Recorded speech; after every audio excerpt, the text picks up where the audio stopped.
There were few things in the world that could rattle Celeste Wexler, daughter of a ruthless oil magnate, now CEO of Wexler Industries, and infamously cold in every boardroom she walked into. Billionaire before the age of 31, her name sent a chill down Wall Street spines.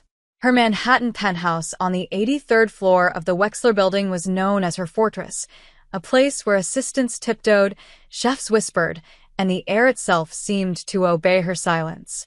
But tonight, something she never expected was about to shake her.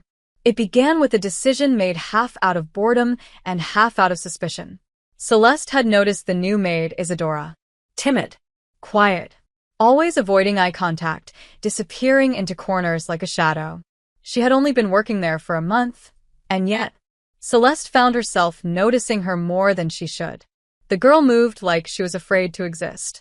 But she had hands that lingered on silk, fingers that straightened objects with reverence, and eyes, when they dared to look up, that held something fragile, burning. Celeste wasn't used to curiosity. Not about people. And yet, tonight, she found herself reclined on the velvet chaise in her private library, silk robe draped over one shoulder, eyes closed, not truly sleeping, but letting her breathing slow, letting her body become still. A test. Isadora was scheduled to clean the room. Celeste had instructed the rest of the staff to leave early. The penthouse would be empty except for them. She wanted to know. She had to know. Why did this girl stir something so annoyingly persistent in her chest? Something that no other woman, no other conquest, had managed to spark in years? The clock on the wall ticked past 11. Then she heard it, the soft chime of the elevator, the faintest creak of the door opening. Footsteps. Hesitant. Light. A pause. Then movement. Isadora entered the library. Celeste could feel her presence like static in the air. She didn't open her eyes. Didn't move. Her heart beat slower. More shallow. She expected the girl to start dusting. Instead, the silence dragged. 10 seconds. 20. 30. Then a slow exhale. Isadora moved closer. The sound of a cloth being unwrapped. The scent of lavender polish. She began with the shelves. But her hands trembled. Celeste noticed it. Could feel it. Each object she touched was handled as if it might burn her. But still she worked. And then, Isadora spoke. Softly. As if to herself. "You're not what they say you are," she murmured, her voice barely audible above the ticking clock. Celeste's blood ran cold. Her mind sharpened like a blade. She kept still. Didn't breathe too loud. "They say you don't feel anything," Isadora continued, dusting a glass sculpture on the mantel. "But I see it. I see how you look at the city, like it's not enough. Like it never will be." Celeste's fingers twitched, just a fraction, but Isadora didn't notice. "I wish I could tell you," she whispered, and her voice cracked, "how beautiful you are when you think no one's watching." Celeste's breath caught. Isadora was still on the far side of the room, facing away. She had no idea Celeste was hearing every word. No idea her heart was pounding like a war drum against her ribs. Then, Isadora stepped back, took a shaky breath. She didn't come closer. She didn't dare.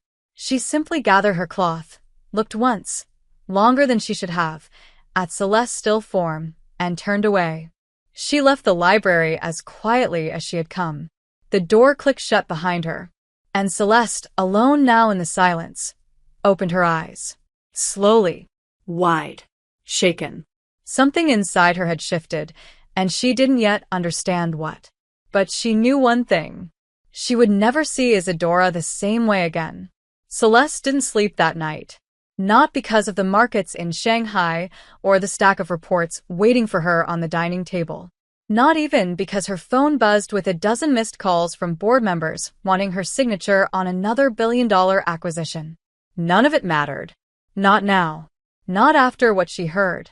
She had replayed Isadora's voice in her mind at least 50 times. The softness of her words, the heartbreak woven into every syllable. "I wish I could tell you." It echoed like a secret never meant to be heard. A secret that now lived in Celeste's veins, in her breath, in the cold space between her ribs. She stood barefoot in front of the massive glass wall overlooking the city, wearing nothing but a silk nightgown and a mind in chaos. The sun had already started to rise, diluted orange light spilling into the penthouse, kissing the marble floors with a kind of warmth Celeste had always ignored. But today, it pressed against her skin like a reminder that something had shifted, that she had been seen, truly seen. She should have called HR, should have transferred the girl, should have taken control of the situation before it spun further into something dangerous. But she didn't. She couldn't. Instead, she waited. And when the clock neared noon and the staff returned, Celeste watched for her. She had never done that before, never noticed when someone entered a room. But when Isadora stepped out of the private elevator with her hair tied up in a loose bun, wearing her standard gray uniform and carrying a small caddy of supplies, Celeste's entire body went still. Isadora paused at the threshold of the hallway. Her eyes flicked briefly in Celeste's direction, only for a second, then dropped. Always downward, always hiding. But now Celeste knew better. Behind those downcast lashes was a girl who saw more than she ever should, and had said more than she ever meant to. Isadora, Celeste said, her voice sharper than intended. The girl froze. Yes, Miss Wexler, she answered, not lifting her gaze. Celeste hated how formal it sounded now. How small. Come with me. She turned without another word and walked toward the east wing. Her heels clicked over the stone floors like a metronome counting down to something inevitable. Isadora followed in silence. They entered the sunroom, a space rarely used, filled with indoor plants, a skylight overhead, and a white piano no one played. Celeste turned and faced her. For a long moment, neither spoke. Have you worked in homes like this before? Celeste asked. The question was meaningless. She didn't care about the answer. She just needed to hear Isadora speak again. Not this kind of home, Isadora replied softly. Her hands gripped the handle of her cleaning tray a little tighter. Celeste stepped closer. Not enough to invade. Just enough to watch her reaction. What kind of home is this, then? Isadora hesitated. Cold, she said before she could stop herself. Her eyes widened slightly, afraid she'd crossed a line. Celeste blinked. Is that what they say about me? That I'm cold? Isadora opened her mouth, then closed it. She swallowed. I don't listen to what people say. No. Celeste tilted her head. Not even when they say I don't feel anything? Isadora flinched. Just barely. But it was enough. Celeste's voice softened. Strange. Because someone said exactly that last night. The tray slipped slightly in Isadora's hands. Her eyes darted to the floor. I didn't mean... You were in the library, Celeste interrupted, tone calm but laced with steel. Weren't you? Isadora's voice was barely a whisper. I was just cleaning and talking. Celeste stepped closer. To yourself? Isadora's breath caught. She was trembling now. I didn't know you were awake. I wasn't, Celeste lied. But the security footage has sound. Isadora's face went pale. She looked like she wanted to vanish into the floor. I'm sorry, she breathed, panic rising in her throat. I didn't mean any of it. I was just tired and you didn't mean it? Celeste cut in, voice colder now. You didn't mean what you said about me? Silence. Isadora looked up. Just once. Eyes full of something raw and painful and unspoken. Then she dropped her gaze again. I shouldn't have said it. Celeste didn't respond. For a long moment, the only sound was the ticking of the antique clock in the corner. Then she stepped back. You're dismissed for today. Isadora's head snapped up. Miss Wexler, go home, Celeste said, turning her back. I don't want to see you until tomorrow. Isadora stood frozen for a heartbeat, then nodded and backed out of the room, nearly tripping on her own feet as she left. The door closed. Celeste stared at the piano. Her reflection in the glossy, white surface looked different now. Exposed. Angry. Confused. But mostly terrified. She hadn't frozen because of what Isadora had done. She had frozen because of what it did to her. And now, no matter how hard she tried, she couldn't unhear those words. Couldn't unsee the girl who had looked at her like she was human. Worthy of love. Worthy of something. The problem was, Celeste wasn't ready to admit she wanted that to be true. The following morning, Celeste arrived at her office 2 hours earlier than usual. Not because she had meetings, she didn't. Not because of deadlines, she met them all days ahead. She was simply restless. Everything felt misaligned. Her skin felt too tight. Her thoughts were too loud. Nothing grounded her anymore. Not the skyline from her window. Not the pristine order of her office. Not even the crisp silence of the elevator that carried her 83 floors into the sky. Isadora hadn't shown up yet. And though Celeste would rather walk barefoot over broken glass than admit it aloud, she noticed. She noticed every second that ticked by without hearing those light footsteps in the hallway. She noticed the absence of quiet humming, the soft drag of a cloth over marble, the faint scent of almond soap. She noticed the silence, because now she knew what it held, and she hated it. By noon, Celeste had reviewed the same report 3 times without retaining a single number. She dismissed her assistant with a clipped voice, stood by the window, and stared out into the glass jungle she ruled. The city was a mirror, sharp, glittering, and completely indifferent, just like she had been. Until a whisper in the dark cracked something open. When the elevator finally chimed at 12:14 p.m., Celeste's body stiffened before she could stop it. She didn't turn. She didn't need to. She could feel her. Isadora moved quietly, as always. But now, Celeste could hear her breath, soft, nervous, uneven. She could feel the tension that bloomed in the air like static before a storm. And still, she kept her back turned, pretending to study the skyline. "Miss Wexler?" Isadora's voice was careful, afraid. "I came to clean the sitting room and the terrace." "Do it," Celeste replied flatly. The girl hesitated, then moved past her, keeping a wide berth. Celeste turned just enough to watch from the corner of her eye. Isadora went to work quickly, hands-efficient movements practiced. But her shoulders were hunched, her eyes kept darting towards Celeste and away again, like she was trying to anticipate some punishment, some backlash that hadn't come yet. Celeste hated how that made her feel, like a monster she hadn't realized she'd become. And yet, she didn't speak, didn't soften. She couldn't. Power was a delicate thing. Once you gave someone the truth, they could use it against you. She had learned that at 15. The hard way. Isadora was wiping the edge of a side table when her sleeve brushed a glass sculpture. It fell. Celeste heard the sharp intake of breath just before the crash. Glass shattered across the hardwood floor, jagged and gleaming. Isadora froze. Oh my God, I'm so sorry, she stammered, panic blooming across her face. "It was an accident. I swear. I'll pay for it. I'll clean it. Stop," Celeste said, finally turning fully to face her. Isadora's hands trembled as she bent down to gather the shards. Celeste walked toward her slowly. "You'll cut yourself." "It's fine. I can handle it." "Stand up," Celeste ordered, quieter now. Isadora hesitated, then obeyed, hands still shaking. "I said stand up, not cry," Celeste said. And that's when she saw it. The tears weren't falling, not yet, but they were brimming, burning behind Isadora's lashes. "I'm sorry," she whispered again. "I've ruined everything." Celeste stared at her. This girl, trembling in front of her, apologizing for breathing, for existing. And something inside her snapped. "It was a gift," Celeste said suddenly. "From someone I stopped loving a long time ago. You didn't ruin anything." Isadora blinked, startled. "Oh." The silence after that was too loud.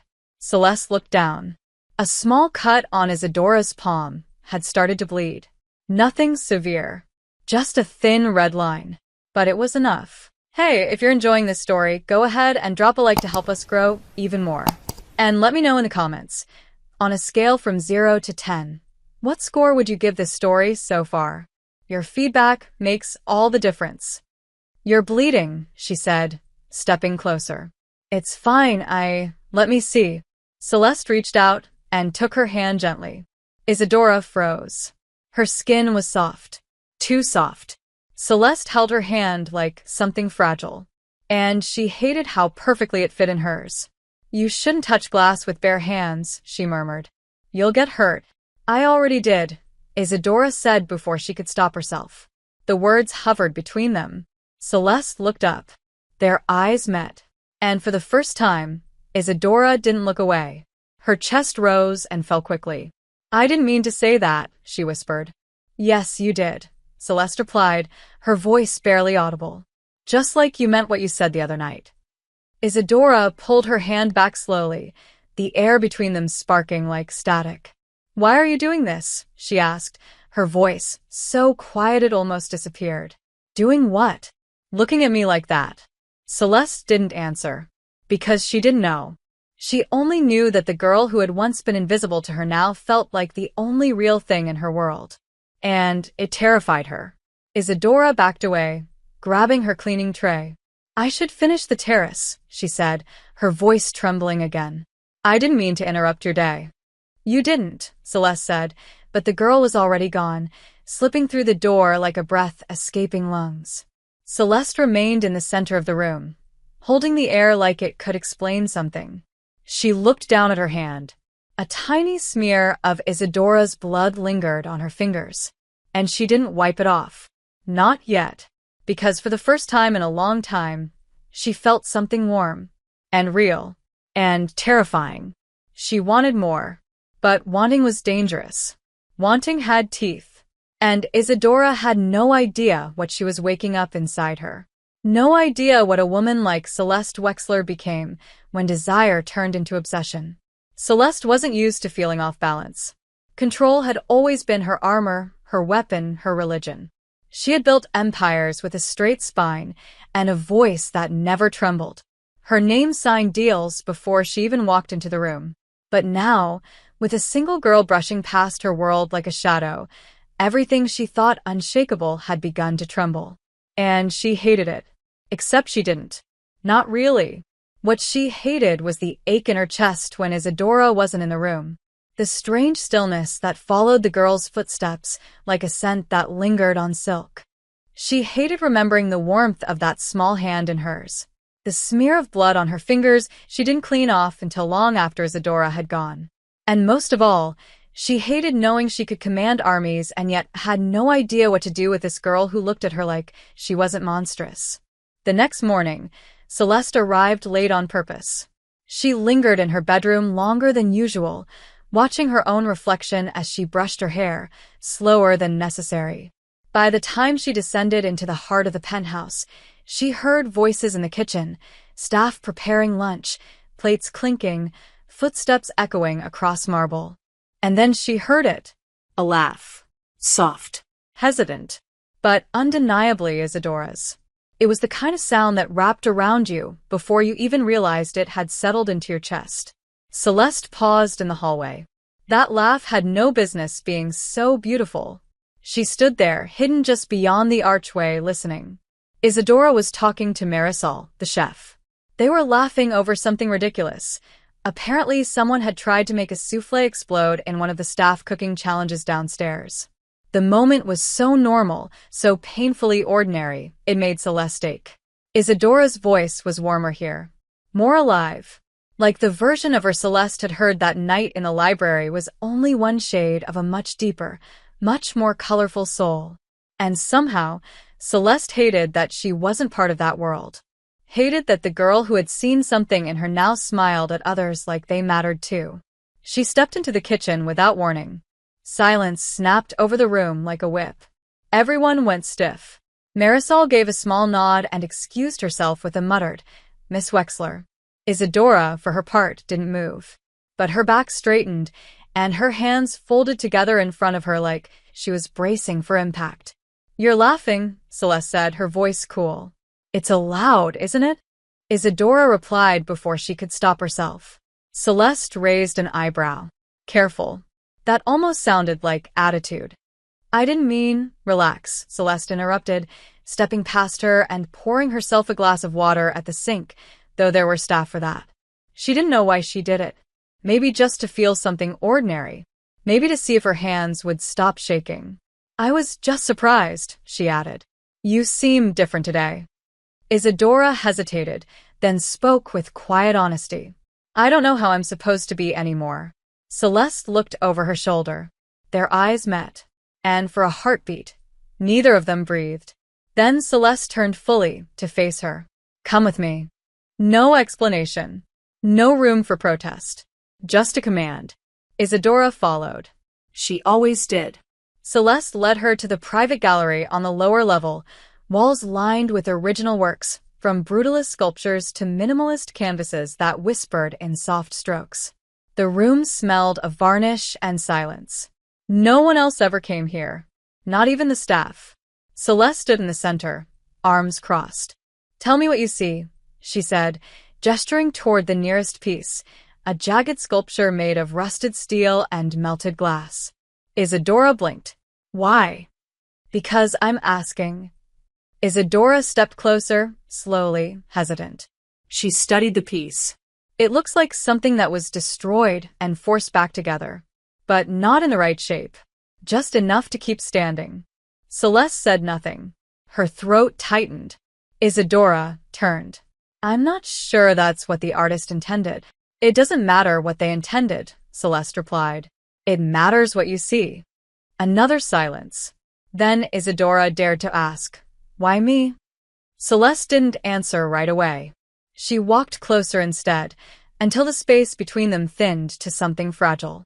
Because I haven't stopped thinking about what you said, she said finally, her voice low. And I don't understand why. Isadora looked away. You weren't meant to hear it. But I did. And now? Isadora whispered. What happens now? Celeste reached out. Her hand brushed a loose strand of hair behind Isadora's ear, so gently it made the girl flinch. But she didn't move away. Now, Celeste said softly, you keep working, and I keep watching you. Isadora looked up. Her eyes shimmered with 100 unsaid things. That's not fair, she said. No, Celeste agreed. It's not. Their faces were too close. Their breaths shared the same space. Isadora didn't move. Celeste leaned in just an inch more, and for one unbearable second, it felt like the world narrowed to this exact point. But then Celeste stopped, pulled back. Her phone buzzed in her pocket, loud and jarring. She didn't check it, just stepped back like nothing had happened. That's all, she said, voice sharp again. You can go. Isadora blinked like she'd just come out of a dream. She turned and walked away quickly, her steps uneven. Celeste stayed behind, her pulse pounding. She stood in front of the sculpture, staring at the shards of metal and glass, and wondered which part of herself she'd let shatter first. For the next 3 days, Celeste avoided the penthouse during daylight. She scheduled meetings she didn't need, accepted invitations she usually declined, lingered longer at her office just to delay the moment she might see her again. Isadora. That name had rooted itself in her mind like a splinter. No matter how she tried to drown it in finance reports or strategy calls, it kept pulsing underneath everything, throbbing just enough to make her restless. She hated how much power the girl had over her, without even trying. She hated how close she had come to crossing a line, how close she had leaned in, how ready her lips had been to fall into something she didn't fully understand. Celeste had kissed dozens of women before. Confident, beautiful, untouchable women who knew the rules. But Isadora wasn't like them. She wasn't a transaction. She wasn't someone to be conquered, consumed, and dismissed. She felt like a mirror Celeste hadn't asked for. And mirrors were dangerous when you were afraid of your own reflection. So she stayed away, until the silence became louder than the risk. On the 4th night, Celeste returned early. The penthouse was unusually quiet, lights dimmed, air soft. She left her coat by the door and walked barefoot down the corridor, something in her chest uncoiling with every step. She didn't know what she was looking for. She only knew who. And when she passed the hallway outside the library, she heard it. Not footsteps. Not movement. Music. A piano. Soft, slow, untrained, but undeniably real. The melody was uncertain, like someone figuring it out as they went. Celeste followed the sound without thinking. Her gallery, no one ever went there. But the piano was there, untouched for years. And now, as she stepped inside, she froze in the doorway. Isadora was sitting at it, her back to the room, head tilted slightly forward, fingers gliding hesitantly over the keys. She wore no shoes, just soft socks and her usual gray uniform, sleeves rolled slightly up. She didn't hear Celeste enter. Her shoulders moved gently with the rhythm, like she was letting the notes carry her somewhere far. Celeste stood there, watching, stunned. It was the most intimate thing she'd ever seen. This girl, alone in the quiet, playing a melody that wasn't perfect, but was undeniably hers. And suddenly, Celeste felt like an intruder, like a thief in her own home. She stepped back, accidentally nudged a book with her foot. The sound was soft, but not soft enough. Isadora jumped, fingers slipping off the keys. She turned, eyes wide, rising quickly from the bench. I'm sorry, she stammered. I didn't think anyone. This room is usually locked. It is, Celeste said, stepping forward slowly. How did you get in? The door was open, Isadora said, her voice barely audible. I wasn't going to touch anything. I saw the piano. Celeste's gaze didn't move from her. You play. Not well. It sounded honest. Isadora looked away. I only play when I need to stop thinking. About what? Silence. Isadora looked down. Everything. Celeste exhaled slowly. You don't have to go. Isadora blinked. I don't. Not yet. Celeste walked closer, stopping just a few feet away. Her voice dropped. Play something else. I don't, please. That word, from Celeste Wexler's mouth, sounded like velvet dipped in fire. Isadora hesitated, then sat slowly, fingers trembling as they hovered over the keys again. She began to play. Slower this time. A lullaby? No, something older. Sadder. The kind of song someone carries with them when they've run out of ways to say how much they've lost. Celeste closed her eyes. Let the music fill her like smoke. When it stopped, she opened them again. Where did you learn that? My mother, Isadora said, voice low.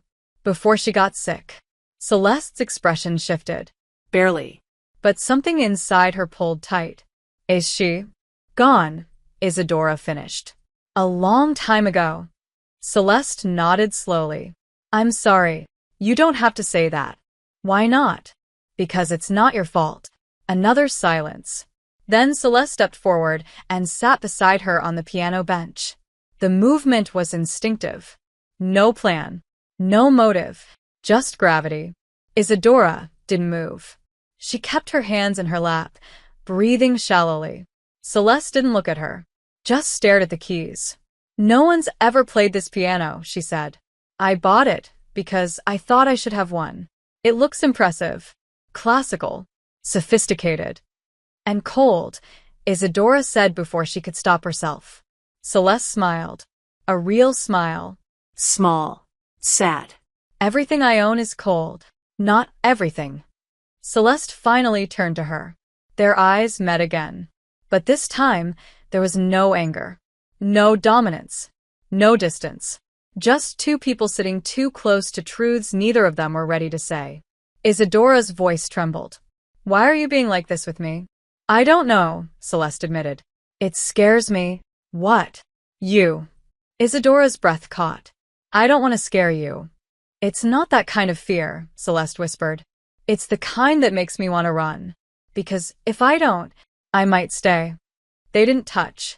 Not yet. But something passed between them. An energy, a vow, an ache. Isadora looked down. Her fingers brushed the keys again. If you stay, what happens to me? Celeste didn't answer. Because the truth was, she didn't know how to love someone without ruining them.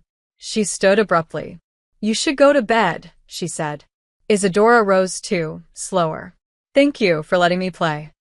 Celeste didn't turn around. Don't thank me for that. Then what should I thank you for? Celeste finally looked at her. And in her voice, for the first time, there was something almost fragile.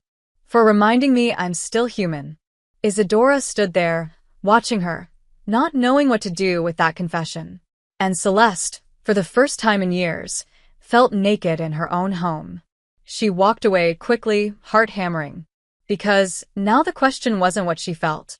The question was how much longer she could hide it. Celeste buried herself in meetings, in mergers, in long-winded conference calls that bored her half to death. She said yes to boardroom appearances she normally delegated, spent entire days touring facilities she hadn't visited in years, accepted dinner invitations from foreign investors she didn't even like. Anything to stay out of the penthouse. Anything to silence the echo of piano notes and soft hands and trembling eyes that looked at her like she was more than a fortress made of ice and power. But even surrounded by numbers and voices, even with her schedule filled to the brim, it wasn't enough. Isadora lingered. In her mind, in her body, in the quietest corners of her day. It was absurd, irrational, dangerous, and completely out of her control. And yet, desire doesn't care about logic. Neither does longing. On the 7th day since that night in the gallery, Celeste returned home late. Past midnight. The city outside the windows glittered in silence. The penthouse was dark, save for the soft glow of the nightlights installed along the hallway floors. She dropped her bag on the console table and poured herself a glass of whiskey with more force than necessary. Her hands were tense, her chest tight. She hadn't seen Isadora all day. That was deliberate. But now, in the hush of the empty apartment, she craved her presence like a storm waiting to break. She didn't even realize she was walking until she found herself in the kitchen. Empty. Clean. Still smelling faintly of vanilla and soap. Her fingers tapped against the glass. Her mind raced. And then movement. From down the hall. Soft. Hesitant. Isadora appeared at the far end of the corridor, barefoot, holding a small basket of freshly folded linen. Her eyes widened slightly when she saw Celeste. "I thought you were out for the night," she said, voice barely above a whisper. "I was." Celeste didn't move. Isadora hesitated. "I'll finish quickly. You don't have to rush." The silence between them tightened. Isadora walked toward the linen closet, carefully keeping distance, eyes on the floor. She reached the cabinet, opened it, began stacking the towels in neat, precise folds. Celeste watched. Every move. Every breath. "Why are you still working this late?" she asked. Isadora didn't turn around. "I couldn't sleep." "Because of me?" A pause. Then, yes. Celeste took a slow step forward. "Why?" "Because I don't know what you want from me." Isadora's voice cracked, just slightly. "1 minute you're warm. The next I don't exist." Celeste said nothing. She approached slowly, her footsteps soundless against the polished floor. "It's not fair," Isadora added, softer now. "You make me feel things I don't know how to name, and then you vanish like they never happened." Celeste stopped just behind her. "I'm not used to wanting someone who doesn't belong to me." Isadora turned, eyes wide, breath caught in her throat. "I'm not something you can own." "I know," Celeste said, quieter. "That's the problem." Their eyes met in the half-light. And everything, weeks of tension, confusion, longing, hung there between them like glass on the verge of shattering. "Tell me to stop," Celeste said. Isadora didn't speak. "Tell me you don't feel it too." Still no answer. "Because if you don't," Celeste's voice broke off. She stepped forward. One hand lifted slowly, hesitantly, as if expecting rejection. Her fingers brushed a strand of hair from Isadora's cheek. Isadora closed her eyes. A soft, broken breath escaped her lips. "You make me feel like I'm on fire," she whispered. "And I've been cold for so long." That was all it took. Celeste moved before she could think. Her mouth found Isadora's in a kiss that wasn't slow or delicate. It was desperate. Raw. Their bodies collided in a storm of weeks' worth of restrained hunger. Isadora's hands clung to Celeste's robe. Celeste pulled her closer, like she was afraid she'd disappear. The kiss deepened. Their breaths tangled. And for a moment, the world vanished. No money, no power, no rules, just mouths and hands and fire. But then, Isadora pulled away, breathless, eyes wide with panic. I can't, she said, stepping back. This isn't what you kissed me back, Celeste said, her voice still thick with need. I didn't mean to, Isadora whispered. That's the point. Then what do you want from me? Celeste's voice sharpened, laced with emotion she couldn't hide anymore. I want you to stop making me feel like I'm wrong for wanting something real, Isadora snapped, voice suddenly fierce. I want to stop being scared that the moment you get bored, you'll treat me like the rest of your perfect, curated world, something pretty to put on a shelf and forget. The silence after that was brutal. Celeste took a slow step back. Isadora, no, the girl said, voice shaking. Don't say anything. Just please. Let me go. She turned and disappeared down the hallway, linen basket forgotten on the floor. Celeste stood there, pulse pounding, chest heaving, stunned by what she'd just seen, what she'd just done. She looked at the basket, the hallway, the closed door at the end. Her lips still burned with the kiss they shared. And yet the distance between them had never felt so sharp. For the first time, she didn't know how to fix it. And the worst part? She wasn't sure she deserved to. Celeste didn't sleep that night. She sat on the edge of her bed until morning, the skyline beyond her windows shifting from black to blue to gold, and still she hadn't moved. Her robe hung loosely from her shoulders, untouched whiskey on the nightstand, phone silenced, heart roaring in her chest.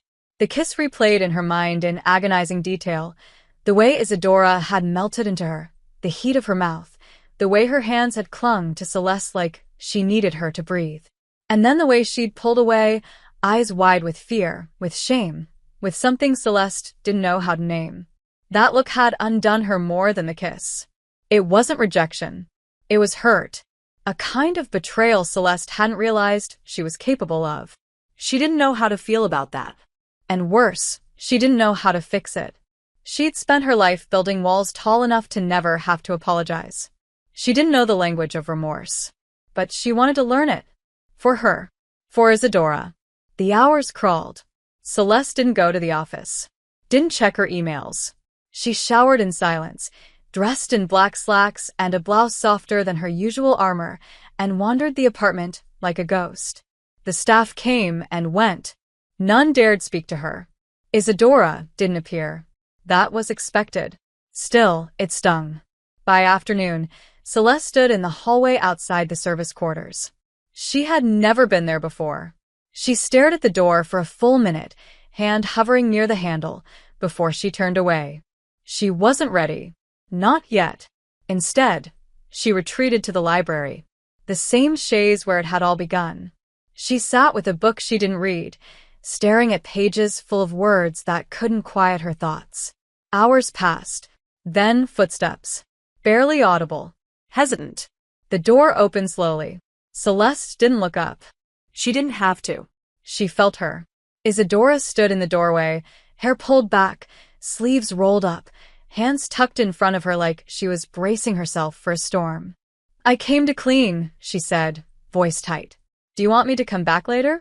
Celeste closed the book, set it aside, looked up. Her voice came quieter than she expected. No. Stay. Isadora stepped in, eyes lowered, avoiding Celeste entirely. She moved to the shelves and began dusting in silence. The air was thick, almost unbearable. You didn't come yesterday, Celeste said. Isadora's hands paused, then resumed. I needed space. And today, I almost didn't come. Why did you? A long pause. Then, because I didn't want you to think I was afraid of you. Celeste stood, crossed the room slowly. She didn't come close, just enough to feel the weight of presence settle between them again. You are, she said softly. Aren't you? Isadora lowered the cloth in her hands. Turned. I'm afraid of what I feel when I'm near you. Celeste exhaled. Me too. That stopped everything. The tension in Isadora's shoulders shifted, less rigid now, but no less uncertain. Why did you kiss me? Because I forgot how to lie to myself. And after? I panicked. You always do that. Only with people who matter. Isadora's throat moved as she swallowed. I can't do this if it's going to break me. Then I'll learn how not to. Celeste stepped closer. Not enough to touch, but enough that their breath tangled again. Tell me what you want. I don't know, Isadora whispered. But I know I can't be just another secret in your life. Celeste's expression softened in a way few had ever seen. Then be the first thing I don't hide. Silence again. This time heavier, but not suffocating. Isadora looked at her. Really looked. And for the first time since the kiss, her gaze didn't flinch. You scare me, she said. Because you see me? No, Isadora replied. Because I see you too. Celeste didn't speak. Couldn't. Instead, she walked past Isadora and opened a drawer on her desk. Pulled out a thin leather case. She turned and handed it to her. Isadora hesitated, then opened it. Inside was a photo. Celeste, years younger, smiling with a woman who looked like her. Same eyes. Same mouth. Isadora glanced up. Your mother? Celeste nodded. She was softer than me. Better. You look like her. I used to think that was a curse. And now I wonder if it's the only part of me that might be worth saving. Isadora blinked. Her fingers brushed the edge of the photo gently, like she was afraid to damage it. Why are you showing me this? Because I want you to understand that I was someone once, before the world taught me how to hide it. Isadora closed the case, held it to her chest. I believe you. Celeste let out a shaky breath, a sound she didn't know she was holding. Will you have dinner with me tonight? The question was simple. Honest. No games. Isadora's eyes widened slightly. Here. No, Celeste smiled. Soft. Tentative. Out. Somewhere real. Somewhere we're just two women sharing a table, not a billionaire and her maid. Isadora hesitated. People will see. Let them. Are you ready for that? No, Celeste said. But I want to be.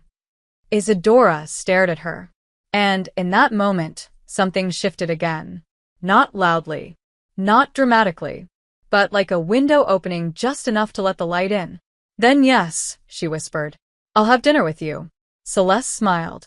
Not the public smile she wore in meetings. Not the one that made reporters tremble. This one was real. Unpolished. And Isadora looked at her like she'd just witnessed the rarest thing in the world. That night, Celeste stood in front of the mirror, buttoning a silk blouse, heart beating faster than it had in years. She wasn't afraid of the city, or the cameras, or the whispers. She was afraid of the girl walking beside her, and what it might mean to finally let herself be seen. The restaurant Celeste chose wasn't the kind of place you'd expect from a woman who dined with diplomats and oil tycoons. It was small, tucked away in the West Village, with ivy curling around the entrance and candlelight dancing behind the windows. The name was carved in wood with no neon sign, no glamour, just the soft, understated elegance of somewhere that didn't need to prove itself. She hadn't been there in years. Not since before the boardroom became her home. Not since before she became the version of herself the world demanded. But tonight wasn't about the world. Tonight was about unlearning. Celeste arrived first, 10 minutes early. That never happened. She sat by the corner table, half hidden by a low wall of plants, dressed in dark blue silk and a blazer that made her look powerful and strangely exposed all at once. She kept glancing at the door, sipping slowly from a glass of red wine she barely tasted. And then there she was. Isadora stepped in with wide eyes, wrapped in a simple black coat. Her hair was down. A soft wave curled around her jaw. Her dress was navy and modest, but the way she wore it made the room go still for a second. Not because she was trying to be noticed, but because she didn't realize how breathtaking she was. Celeste stood. Something she never did. Isadora approached slowly. You look, Celeste stopped herself, then smiled, small and honest. Beautiful. Isadora flushed, her hands tightening slightly around the strap of her bag. I wasn't sure what to wear. You wore exactly the right thing. They sat, and for a few minutes, neither knew what to say. The waiter brought water. Celeste ordered for both of them, not out of control, but because Isadora looked too overwhelmed to speak. She remembered that feeling. She didn't want her to feel small tonight. This place is quiet, Isadora said finally. I thought you'd take me somewhere with press. If I wanted attention, I wouldn't have invited you. I wanted this. What is this? Something real, Celeste said. And for once, she didn't second-guess it. The food came. Conversation trickled in. Awkward at first, weather, music, books. But slowly, warmth replaced stiffness. Celeste learned that Isadora had grown up in a one-bedroom apartment with two siblings, that she used to sing before her voice changed after her mother died. That she once dreamed of being a teacher, before bills and grief and life taught her how to disappear. And Isadora learned that Celeste once played cello competitively. That she spent 3 years in Paris trying to outrun her father's shadow. That she still called her therapist once a week, but never admitted it to anyone. Why me? Isadora asked, her voice quieter now, the main course finished. You could be with anyone. Someone confident. Polished. Like you. Celeste stirred her wine slowly. That's the problem. I don't want someone like me. Why not? Because I don't want to feel like a mirror anymore. I want something that reminds me I'm alive. Is that what I do? Celeste looked at her. The candlelight flickered between them. Yes. You do. The words hung there, heavier than silence. Isadora looked down. I've never had a real relationship, she said. Not one where I was seen. Then let this be the first. I'm scared. So am I. Celeste reached across the table, slowly. Her fingers brushed over Isadora's, then rested there. The contact was soft, intentional, intimate. Isadora looked up. Their hands didn't move. And in that moment, they weren't CEO and Maid. They weren't Billionaire and nobody. They were just two women sharing something terrifyingly real. Dance with me, Celeste said suddenly. Here. Isadora blinked. There's no music. Does it matter? Celeste stood, holding her hand out. And without quite understanding why, Isadora took it. They moved to a quiet corner, away from other guests, near a tall window. Celeste placed one hand gently at Isadora's waist, the other holding hers. And together, they began to move. Slowly. Almost still. There was no rhythm, just breath and heartbeat. The world outside the window spun by, cars and people and noise. But inside that small restaurant, they existed in a moment that didn't belong to anyone else. You're trembling, Celeste murmured. So are you. Are you going to run again? Not tonight. Celeste leaned in, their foreheads nearly touching. Her hand curled slightly against the back of Isadora's dress. If I kiss you here, it won't be something I regret. Isadora's breath caught. Then do it. Celeste did. This kiss was different. Not rushed. Not desperate. It was slow. Intentional. The kind of kiss that asked a question and answered it at the same time. And for a few seconds it felt like maybe, just maybe, this could be the beginning of something that survived outside the dark. But then, Celeste's phone buzzed in her coat pocket. She ignored it. It buzzed again. And again. Finally, with a reluctant breath, she pulled away and answered. Wexler. Her face changed immediately. What? Pause. No, I didn't approve that. Who signed off on? Her voice sharpened. The old Celeste snapped back into place like armor. I'll be there in 20 minutes. She hung up, turned to Isadora, regret already in her eyes. I'm so sorry. Work. A board crisis. One of the directors acted without clearance. It's serious. Go, Isadora said. I understand. Celeste wanted to say more, but she didn't know how. So she reached out, brushed her thumb across Isadora's cheek, and whispered, Don't let this scare you away. And then she left, heels clicking against the tile, disappearing back into the world she'd built to survive. Isadora stood alone in the corner, her lips still tingling, her hands still warm. And for the first time since meeting Celeste, she wasn't afraid of what she felt. She was afraid of what might come between them. Celeste didn't sleep the night of the dinner. She returned to her office before dawn, sat at the head of the boardroom table with her blazer still smelling faintly of Isadora's perfume, and tore through spreadsheets and legal documents like they were enemies she could conquer. Her name was on a contract she hadn't approved, an acquisition with ethical red flags, a mess created by a reckless board member eager for personal gain. It was public by morning. Headlines, whispers, pressure. Her legal team needed statements. Her PR team wanted damage control. She'd spent years building Wexler Industries into something feared, respected, untouchable. Now the cracks were showing. And for the first time, Celeste didn't care about the empire. Not fully. Not like she used to. All she could think about was a girl in a navy dress, standing alone in a candlelit restaurant, lips still warm from a kiss that didn't get to finish what it started. She hated that she'd left. Hated even more that she hadn't fought harder to stay. But responsibility had always come first. It was the only thing that ever kept her upright. By the time she returned to the penthouse, the sky was beginning to bruise with dusk. Her body ached. Her voice was raw. She wanted to see Isadora. She needed to see her. But the apartment was still. She walked the halls, checked the kitchen, the terrace, the library. Nothing. She buzzed the service room. No answer. Finally, she called Marisol. "Where's Isadora?" The chef hesitated on the other end. "She didn't come in today." Celeste's throat tightened. Did she call in sick? She said she needed the day off. Did she say why? No.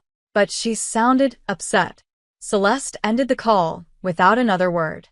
She stood in the middle of the marble-floored hallway, surrounded by silence, and felt something sharp twist in her gut. Was it the way she'd left? Had it confirmed Isadora's worst fear, that she was just a moment of softness in a world that didn't allow Celeste to be soft? That she would always choose power over vulnerability? She wanted to call, text, drive to wherever Isadora was, and force her to listen. But what would she even say? That she missed her? That the day felt wrong without hearing her voice echo off the library walls? That every time someone mentioned damage control, all she could think about was the damage she might have done to something infinitely more fragile than her empire? She poured herself a drink and left it untouched. Then, another buzz at her phone.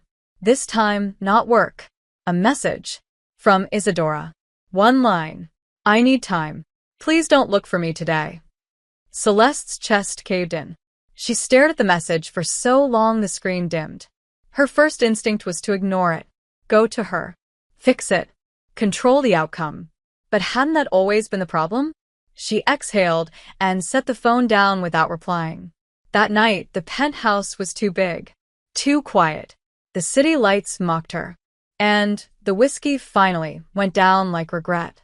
Isadora, for her part, hadn't left her tiny apartment since returning home. She'd peeled off the dress with shaking hands, folded it too gently, and stared at it like it held all the answers she didn't know how to ask. The kiss hadn't scared her.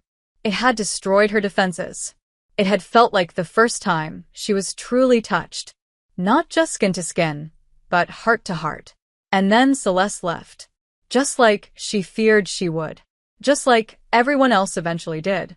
But what haunted her more than the leaving was the look in Celeste's eyes before she walked out, like she was begging her not to be afraid. And Isadora had failed her. She wasn't angry, just hurt, torn between the gravity pulling her toward Celeste and the instinct to protect what little she had left of herself. She spent the day pacing, holding her phone, typing a dozen messages and deleting them.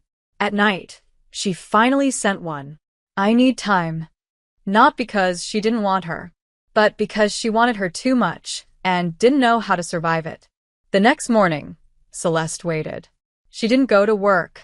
She didn't move. She sat by the window like a shadow, waiting for a knock that never came. Noon passed. 3 o'clock. Sunset. Nothing. Until footsteps. Light. Familiar. Celeste rose slowly. The front door opened.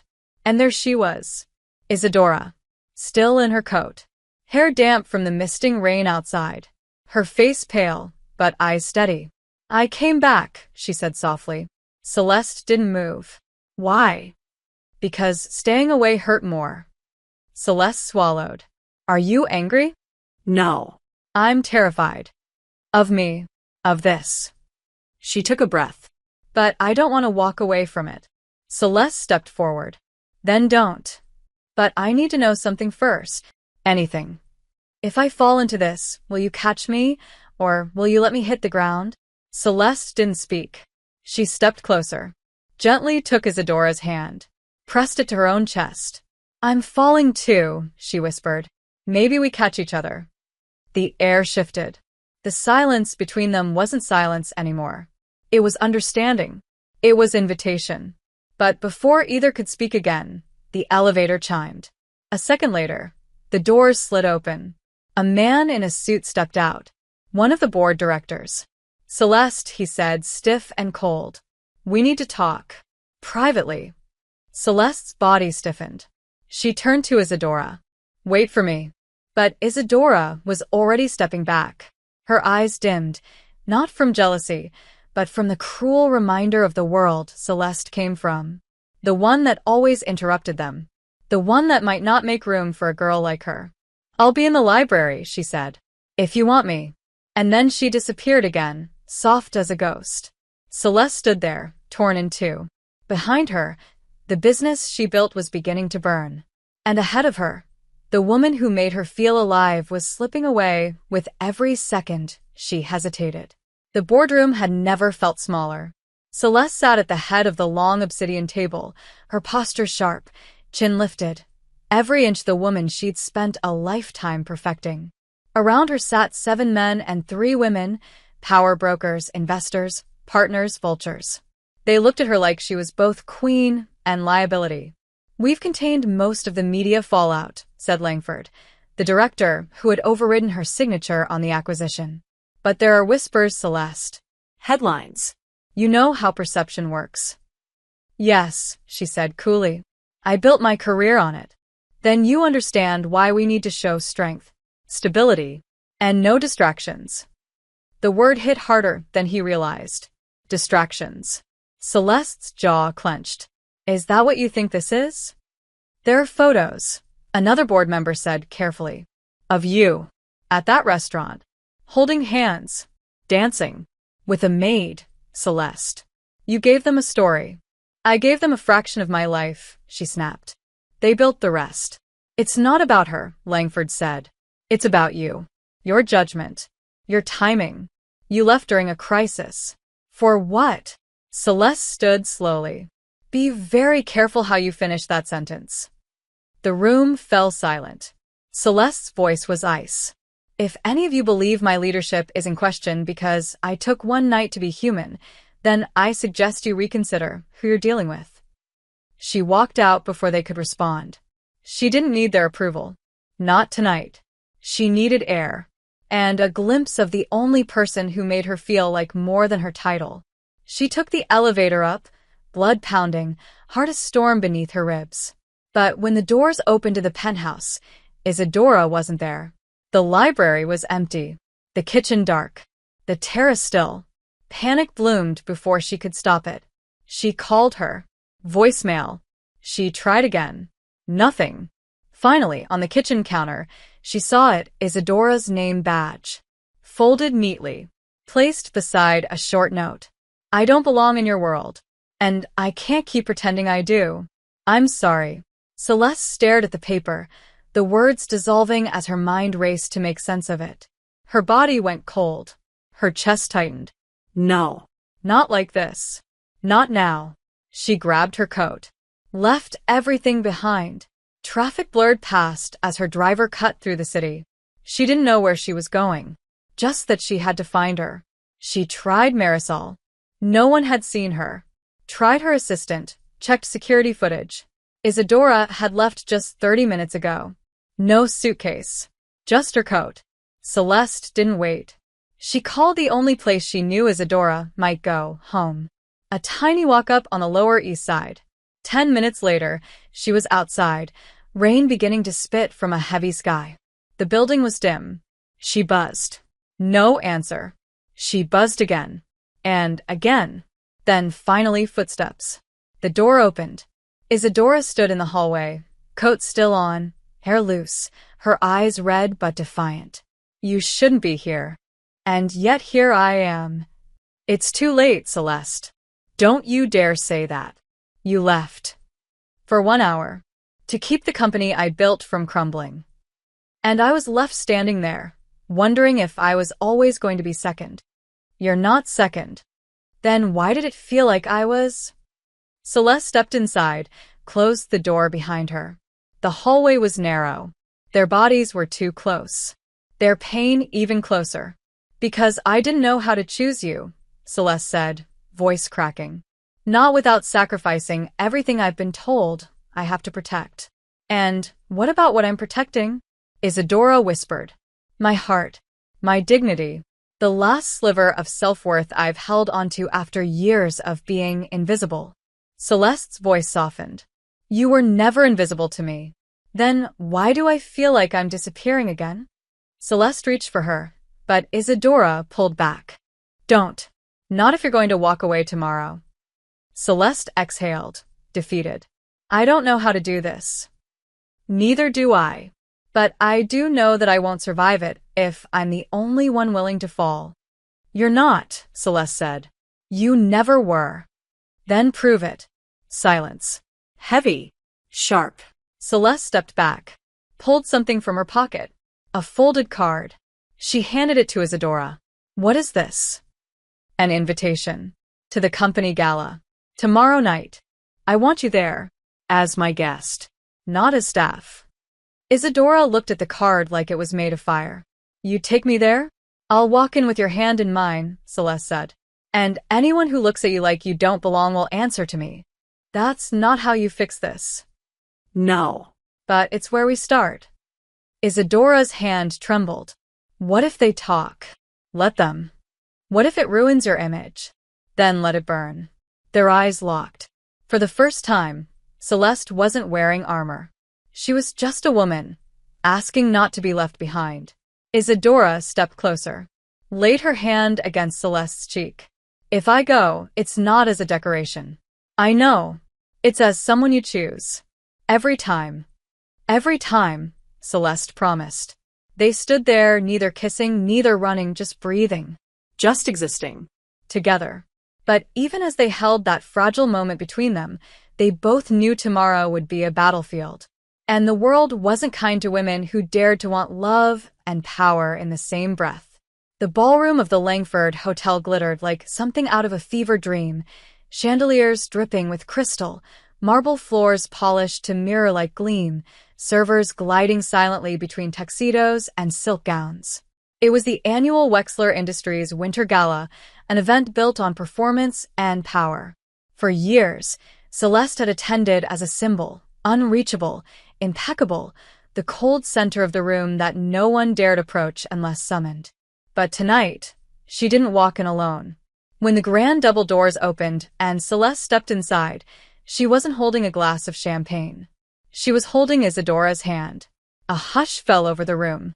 Not loud. Just enough to bend the air. Heads turned. Conversations stalled mid-sentence. The orchestra didn't falter, but the tension under the strings was palpable. Isadora walked at Celeste's side, her posture steady, her expression unreadable. She wore a midnight blue dress that fit her like a secret finally spoken, simple, elegant, and devastatingly beautiful.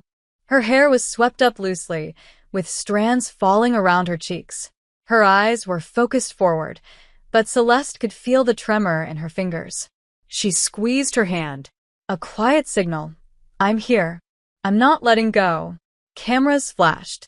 Phones clicked. The board members watched from across the room, their expressions a mixture of disbelief and strategic calculation. Langford's mouth tightened. Celeste didn't blink. She led Isadora down the marble steps, across the sea of whispers, and into the storm she had created with a single decision. They found their table, table one, of course, and sat as if nothing about this night was unusual. But everything was. Isadora leaned slightly toward her, voice low. They're staring. Let them. This isn't a fair fight. Celeste turned to her, voice firm. We didn't come to fight. We came to exist. That's enough. For the first hour, the tension held. They sipped champagne, listened to speeches, pretended the weight of the room wasn't pressing down on them. But the pressure was real. People approached. Board members. Investors. Women in designer gowns with sharp smiles. Men with rehearsed charm. They greeted Celeste with the same plastic reverence as always, until their eyes drifted to Isadora. Then came the double takes. The forced pleasantries. The questions not so carefully disguised as daggers. And you are? Where did you two meet? I wasn't aware Ms. Wexler was seeing someone. Celeste didn't answer most of them. Her gaze was ice. But Isadora answered one. A woman in silver asked, with a smirk too sharp to be polite. And what do you do, dear? Isadora smiled softly. I make her remember who she is when no one's watching. The woman blinked, said nothing, walked away. Celeste turned slowly. You've been practicing that one? Maybe, Isadora said, eyes dancing with quiet rebellion. Celeste felt herself exhale for the first time all night. Then the music shifted. A waltz. Elegant. Intimate. Celeste stood and offered her hand. Dance with me. Are you sure? I've never been more sure. Isadora hesitated only a second, then rose and followed her onto the floor. They moved together, slowly, a rhythm as natural as breath. The room watched. Whispers curled like smoke. But Celeste didn't look at anyone else. Her eyes were on Isadora. Her hand rested at her waist like she belonged there. Do you regret it yet? Isadora asked softly. Bringing me here? I regret not doing it sooner. Even if it costs you everything? Celeste leaned closer. Her lips brushed Isadora's ear. You're the only thing I've ever wanted that wasn't about winning. The dance continued. Around them, the world kept spinning, but inside that moment, they were still. Safe. Seen. But peace never lasts long in places built on control. As the music faded, Langford approached. Celeste, he said, voice clipped. A word. She turned. If it's about optics, save it. It's about your father. The name hit like a slap. Celeste's spine straightened. What about him? He's coming. Tonight. He was invited weeks ago. You know what he's like. If he sees this, Langford glanced at Isadora. It'll be blood. Isadora's fingers tensed in Celeste's hand. Celeste stepped between them. Let him come.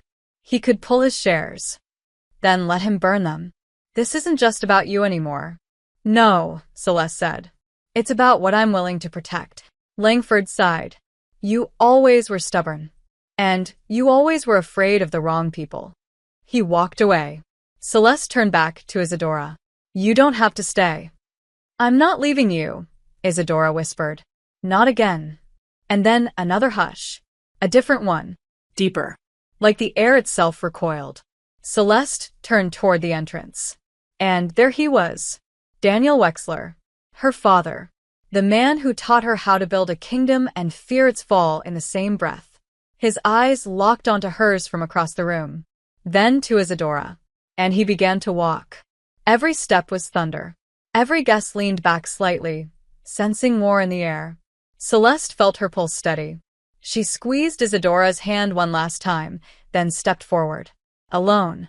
She met her father halfway. They didn't speak. For 5 seconds, they simply stared at each other. Then he said, You're going to destroy everything I built. Celeste didn't flinch. Maybe it's time. For what? For something real. That girl is mine, Celeste cut in, her voice steel. And if this empire can't survive her presence, then it never deserved to exist.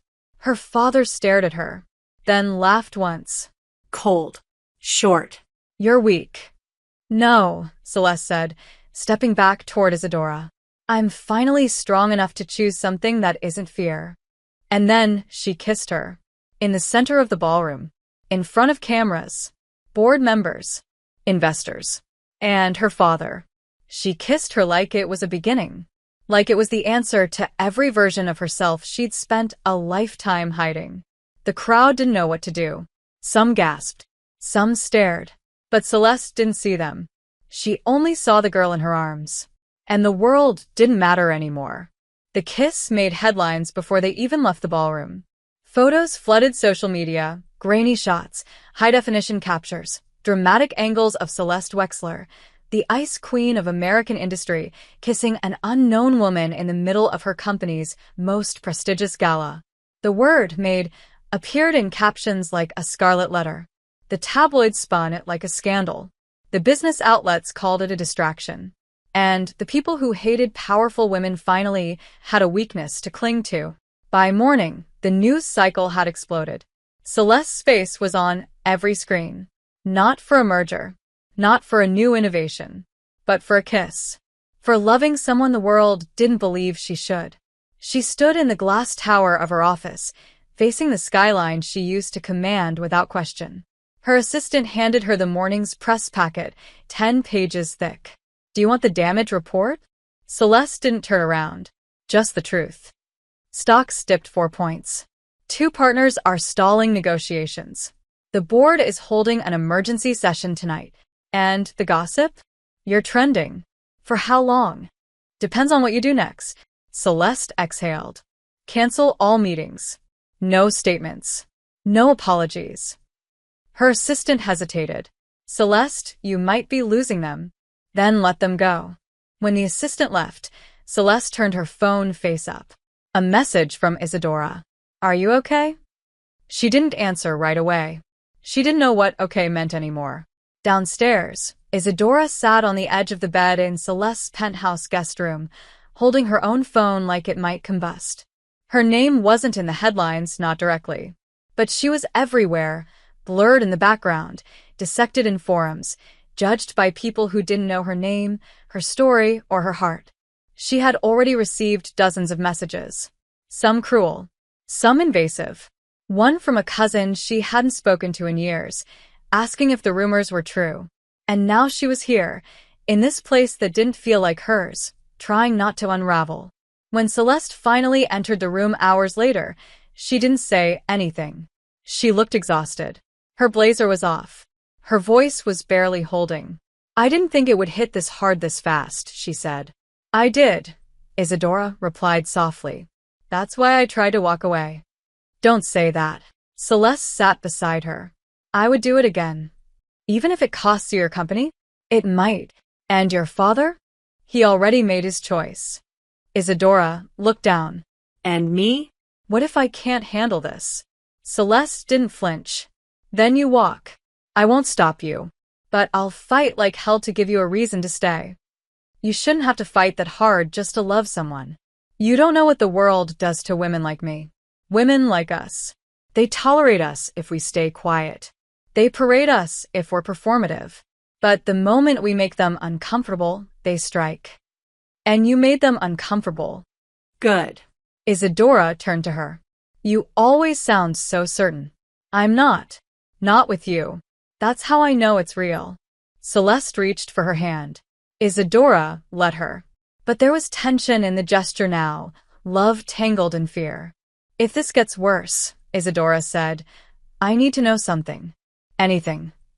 That I'm not your rebellion. That I'm not your way of proving a point to the world, or to him." Celeste's breath caught. "You're not a rebellion. You're my gravity." The words hit too deep. Too fast. Isadora leaned forward, forehead pressed to Celeste's shoulder, and breathed out a shaky exhale she hadn't realized she'd been holding all day. "I'm trying," she whispered. "So am I." The moment held. For a while.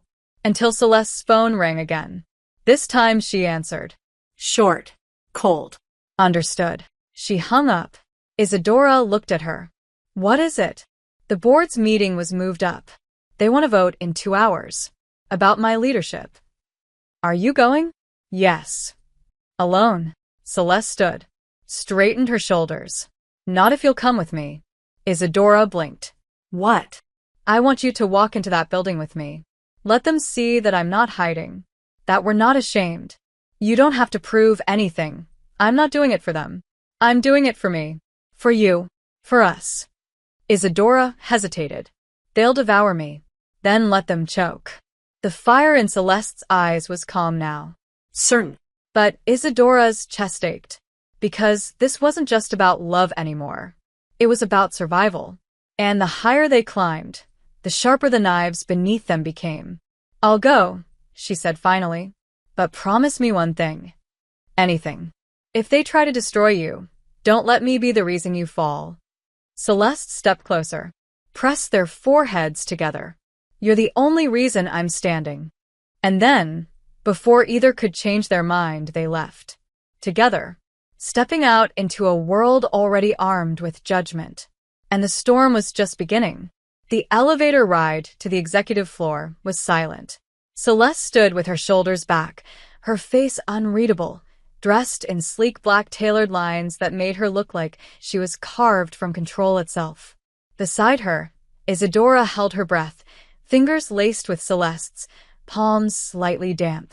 They didn't speak. There was nothing left to say. The doors opened. Every head turned. Celeste didn't hesitate. She stepped forward, still holding Isadora's hand, and walked into the lion's den.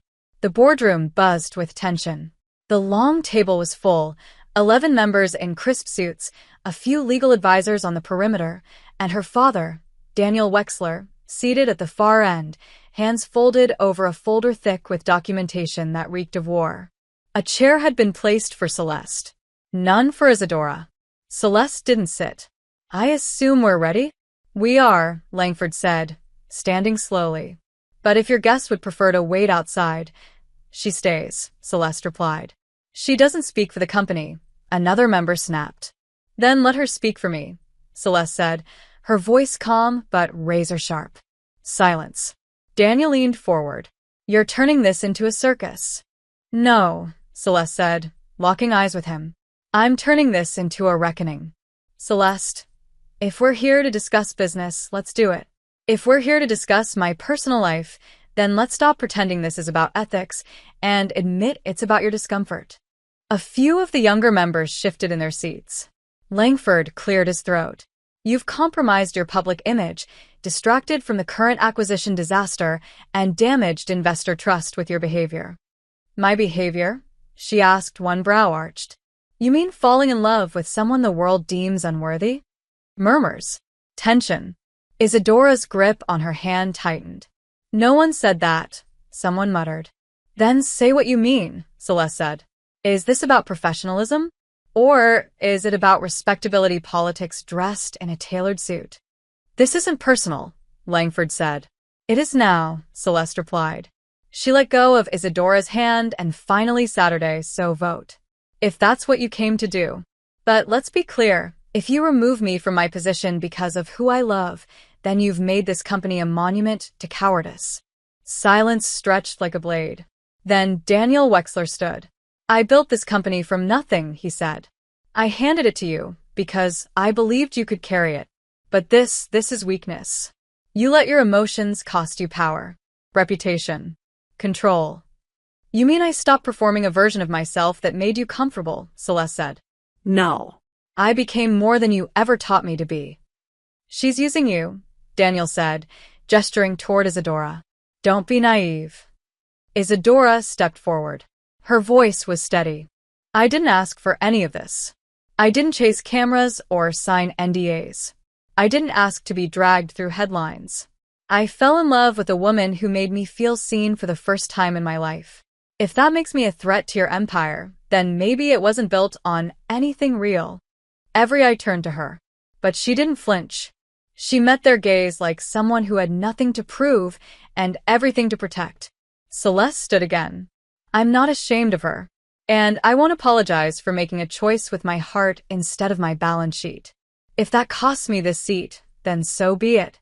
But understand this, removing me will expose every hypocrisy this board is built on.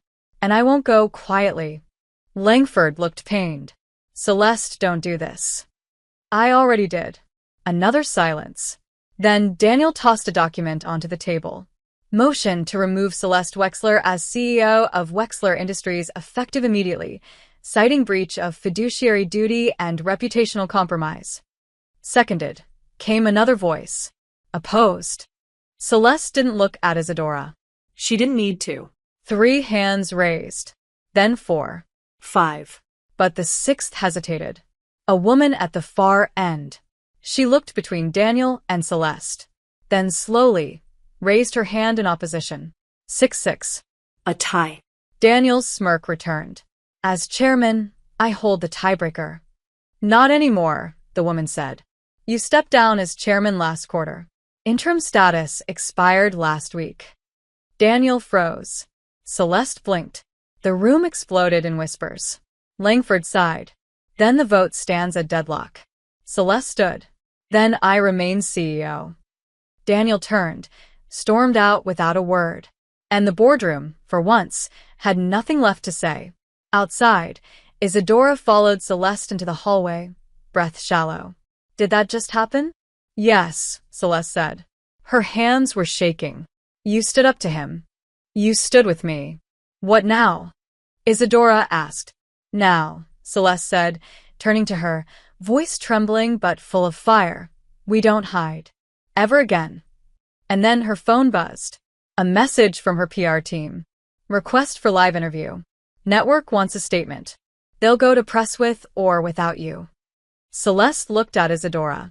You don't have to do this, Isadora said. But I want to, Celeste replied. I want the world to hear it from me. No shame. No disguise. Then I'll be watching, Isadora whispered. Every second. And as Celeste walked away toward the studio, the cameras, the firestorm waiting on the other side, she knew one thing with absolute certainty. This love was no longer something to protect in silence. It was something to fight for in front of the world. The studio lights were blinding. Harsh. Designed to reveal, not conceal. Celeste sat in the center of it all, framed by cameras from 3 angles, her microphone clipped just below the collar of a charcoal blazer she hadn't worn since the day she took over the company. Her hands were still, folded in her lap. Her heart was not. It beat like a drum beneath silk and steel. Across from her sat the host, Dana Kress, a media veteran known for interviews that broke careers or immortalized them. Dana adjusted her glasses, shuffled her note cards, and looked up with a half-smile that didn't quite reach her eyes. Live in 3-2, the red light on the main camera blinked on. Celeste exhaled once. Then silence. The world was watching. Good evening, Dana said. Tonight, we're joined by Celeste Wexler, CEO of Wexler Industries, at the center of a media firestorm that's taken over headlines across the country. Ms. Wexler, thank you for being here. Thank you for having me, Celeste replied, voice smooth but low. Let's begin with what everyone's talking about. The winter gala. The kiss. The photo. The woman. Who is she to you? Celeste didn't blink. She's someone I love. Dana tilted her head. And what do you say to the people who claim this was a reckless display? That it jeopardized your company's reputation, your leadership, your objectivity? I say those people are uncomfortable with a woman in power being vulnerable, being human, being real. So, it wasn't a publicity stunt? No, not a calculated distraction from the board's internal conflict? Absolutely not. Then what was it? Celeste looked into the lens. Not at Dana. Not at the cameras. At the millions of strangers watching. At one girl, sitting in a penthouse somewhere above the city, breath caught in her throat. It was the first honest moment I've had in years, Celeste said. I've built my career on precision, control, discipline. I knew how to win. I knew how to make people afraid. But I forgot how to let someone see me. Until her. Her name? Isadora. Dana blinked. That hadn't been in the pre-approved questions. And how did you meet?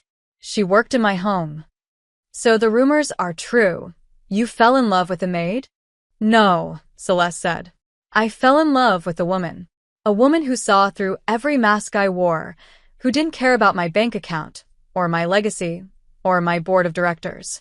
A woman who spoke to me when I was pretending to be asleep, not knowing I could hear her. Who touched a part of me I thought had died. Dana shifted. There are people calling this inappropriate. a breach of power dynamics. I understand that concern, Celeste said, voice steady. Which is why I took every measure to ensure her employment was protected, her choices respected, and our relationship built on truth, not obligation. I didn't pursue her. I resisted what I felt for longer than I'm proud of. But love doesn't ask for permission. It demands courage. There was a pause. Dana tried to recenter. Are you concerned about investor response? If investors pull out because I chose honesty over fear, then they were never investing in the right company to begin with. Do you believe your company can survive this? I believe the truth survives everything. Dana studied her. You're remarkably calm. I'm terrified, Celeste admitted. But not of them. Not of you. I'm terrified of going back to the person I was before her. And who are you? Celeste's gaze darkened. Just for a moment. Someone who mistook power for protection. And silence for strength. Dana leaned in slightly. Final question, Ms. Wexler. What happens next? Celeste smiled softly. I go home. And if I'm lucky, she's still there. The camera light went off. The silence in the studio was deafening. Dana sat back slowly. That was the most dangerous interview I've ever seen. Good, Celeste said, standing. It was meant to be. Isadora sat frozen in the guest room, tears pooling in her eyes, phone still vibrating with texts and social media pings and everything in between. But all she could hear were the words, I fell in love with a woman. Isadora. She saw through every mask I wore. Her heart was trembling. Her hands pressed to her chest like she could hold the pieces together. Celeste had done it. She'd burned the lie to the ground. No more hiding. No more pretending. No more if, or maybe, or when the world is ready. She had chosen her. In front of everyone. And all Isadora could do was stand up, find her shoes, and run. The elevator dinged. Celeste stepped into the lobby of her building, coat slung over her arm. Makeup slightly faded, but gaze still bright with something she hadn't felt in years. Hope. She didn't expect anyone to be there. But when the elevator doors opened on the 83rd floor, Isadora was waiting. No gown. No camera-ready hair. Just her. Flushed, breathless, eyes wide with disbelief and devotion. I saw it, she said. I figured, Celeste replied, voice quieter now. You meant it. Every word. Even the part about going home? Celeste stepped forward, one hand brushing Isadora's cheek, thumb trembling against skin that felt more like home than the walls surrounding them. Only if you're still here. Isadora nodded once. I'm not going anywhere. Celeste leaned in. This kiss wasn't desperate. It wasn't for show. It was an answer. A promise. A vow. When they pulled apart, Isadora whispered, They'll still come for you. Celeste smiled. Let them try. I already have everything I ever wanted. But even as she held her, something loomed in the silence. A message unread. A threat forming. The world might have watched them fall in love, but it hadn't finished deciding what to do with that love yet. For 3 days after the interview, the world spun. Not out of control, but into focus. The headlines didn't stop. Neither did the speculation, the judgment, the admiration, or the outrage. Some investors pulled out. Others doubled down. Anonymous opinion pieces flooded the business journals, some defending Celeste Wexler as a visionary redefining power, others damning her as reckless, unprofessional, emotional. But Celeste didn't respond to any of them. She had already said everything she needed to. Once. Publicly. Unapologetically. And for the first time in her life, she didn't care who stayed or left in the aftermath. Because the only person she needed beside her was still there. Isadora didn't leave the penthouse. Not because she was hiding, but because she was rebuilding. Inside herself. Around herself. After a lifetime of being small, she was slowly learning how to take up space in a world that never made room for people like her. Every day, she and Celeste fell into a rhythm that had nothing to do with power or structure. Coffee in silence. Shared books. Laughter between the walls that used to echo only with quiet. No staff. No roles. No barriers. Just them. The board voted a second time, This time not to remove Celeste, but to restructure leadership. She stepped down as CEO. Not because she lost, but because she was done performing invincibility for men who measured leadership by how well she mimicked them. The world gasped. She didn't flinch. She remained on the board, still a majority shareholder, still the power behind the glass, but now free to shape her life from the inside out. Do you regret it? Isadora asked one night, curled against her on the terrace, blanket around their shoulders as the city blinked below them. No, Celeste said, without hesitation. I regret how long it took me to do it, but not what it cost. Even if it cost everything? Celeste turned to her. It didn't cost everything. It gave me something real. Us. You. She kissed her forehead. Soft. Certain. And for the first time, Isadora believed she wasn't dreaming. Weeks passed. The noise died down. New scandals replaced old ones. The world moved on, as it always does. But inside the penthouse, something stayed. Something built slowly, honestly, without the need to perform. Love. The kind that didn't need grand gestures anymore. Just presence. Just truth. Isadora began painting again. Celeste started playing the cello. They made dinner together. Badly, laughing through every burn attempt. They made love slowly, without urgency, as if there were no time to outrun. And one morning, Celeste brought coffee to bed, sat beside Isadora, and placed a small velvet box on the blanket. You're not proposing, Isadora said, heart slamming. No, Celeste replied. Not yet. Not until you ask me to. This isn't a ring. It's a key.